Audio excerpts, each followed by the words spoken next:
teachers and saying,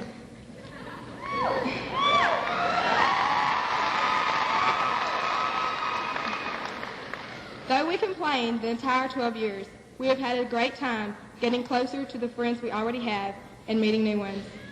So this night will be always in our memories, as I recall Coach Doug Riccio telling me as a freshman student that commencement is not an ending, but a new beginning. We are happy to accept the challenges that lie ahead of us as we go our separate ways, and I want to wish everyone the best of luck as I anxiously await the next time we meet 5 years from now.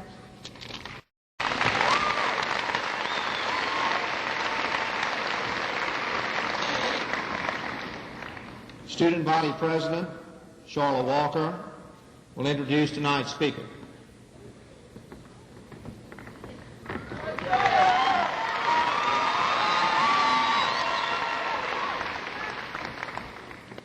Good evening, ladies and gentlemen. I'd like to introduce our guest speaker tonight, Dr. James Warner. He's a graduate from Newton High School. He received his BA in English from Lamar, his Master's in History from Lamar, and a Doctor of Education from Texas A&M. His experience includes 1 year in Baytown, 2 years in Beaumont, 24 years at Port Neches Groves, including 3 years as P&G's president. Oh, that's a bull. And is now serving as a 2-year assistant superintendent for administration. Please welcome Dr. James Warner.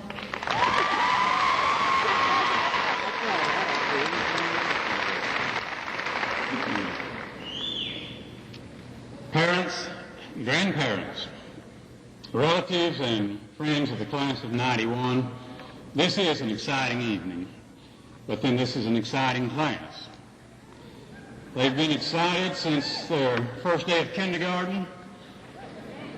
I know well that some of you cried that first day. I hear that. This is a happy time, too.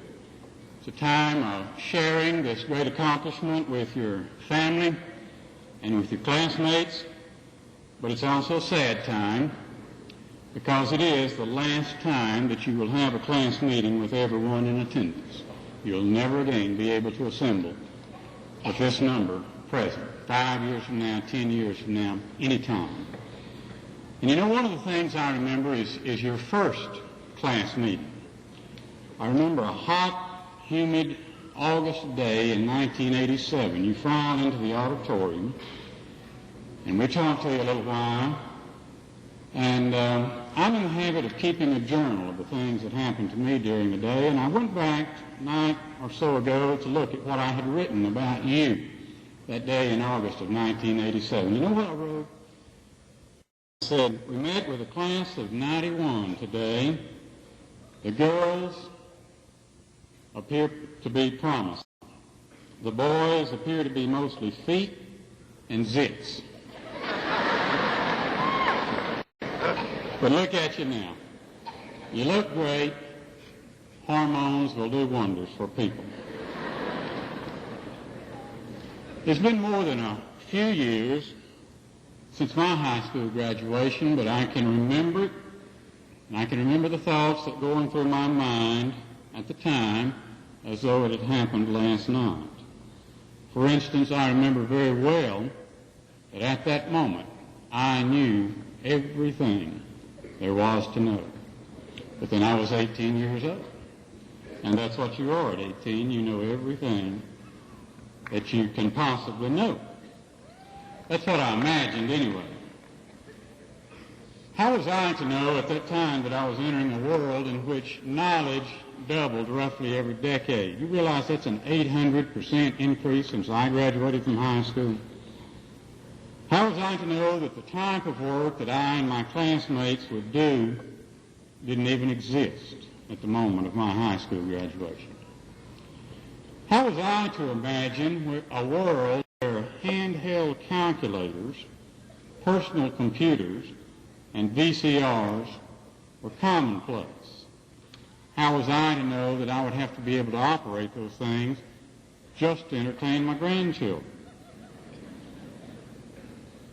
After all, I knew at that time everything that I could know. But you know, reflecting back, there have been some things that I learned since I already knew everything. And I'd like to take just a moment of your time to share with you 3 of those things that I learned after I already knew everything. I have learned that it's true that first things come first. As a high school sophomore, I was like every other high school sophomore. I had to have a car. My dad didn't see it that way, but I was constantly trying to persuade him.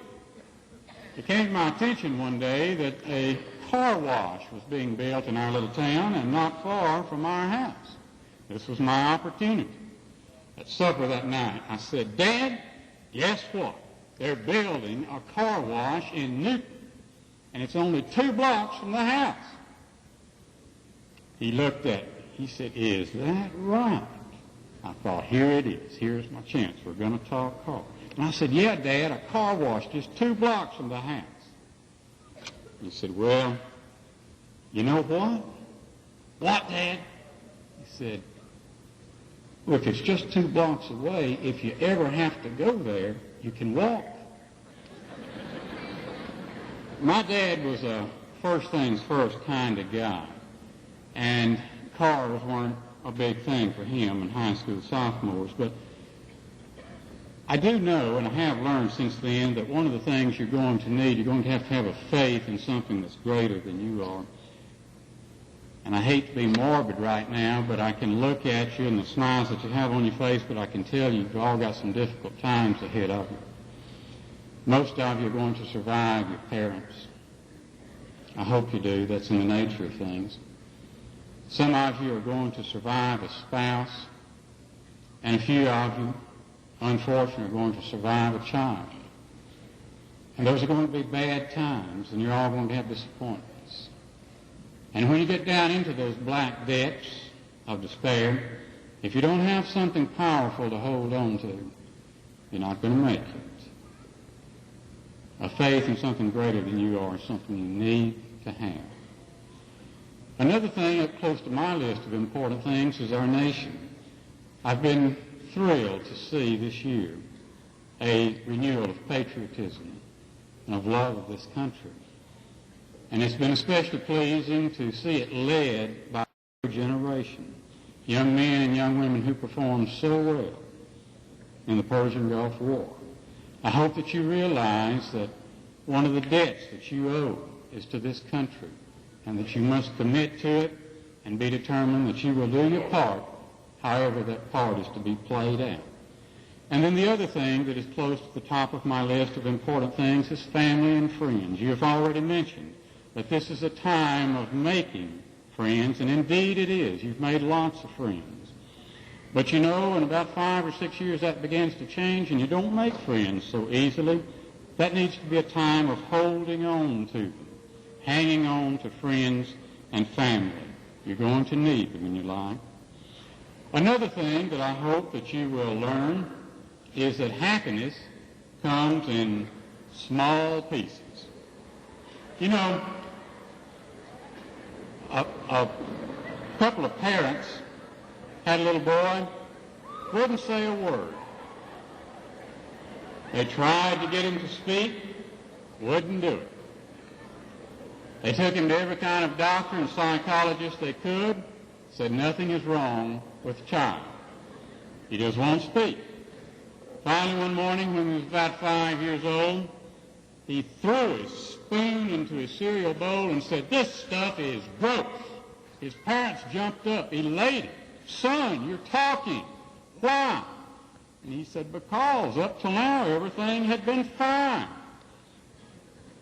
You're not going to have 5 years when everything is fine. You can't travel to a place, you can't attain an age where happiness will be guaranteed to you. Happiness comes in enjoying that trip itself. To be happy, you have to be able to recognize and enjoy those small moments and to have the good sense to let go of them when they are past. Some people are so interested in grabbing their camera or their VCR when those good moments come that while they're trying to get focused, the happiness passes them by and they wonder where it went. Happiness is peculiar. If you chase it, you never catch it. And you wouldn't recognize it if you did. But if you wait patiently, It will come, and it will come in the most unexpected moments. The last thing that I hope that you will learn is that nothing just happens. It's easy to pretend that you have no control over your life. You've heard this kind of language. I can't get up that early. I'm just not smart enough to learn that. Why does everything always happen to me? That's the talk of a victim. But to a large extent, we do control our own lives, either negatively by letting other people control it for us, or positively by believing that we can make things happen and working at it. You know, a boy who was, 12 or 13 years old thought he would show off to his little brother, who was about 3. Took him down to buy an ice cream cone. Bought 2 of them. And while he was trying to put his change back in his pocket and wave to his friends, he turned to the little boy and said, "Here, hold these."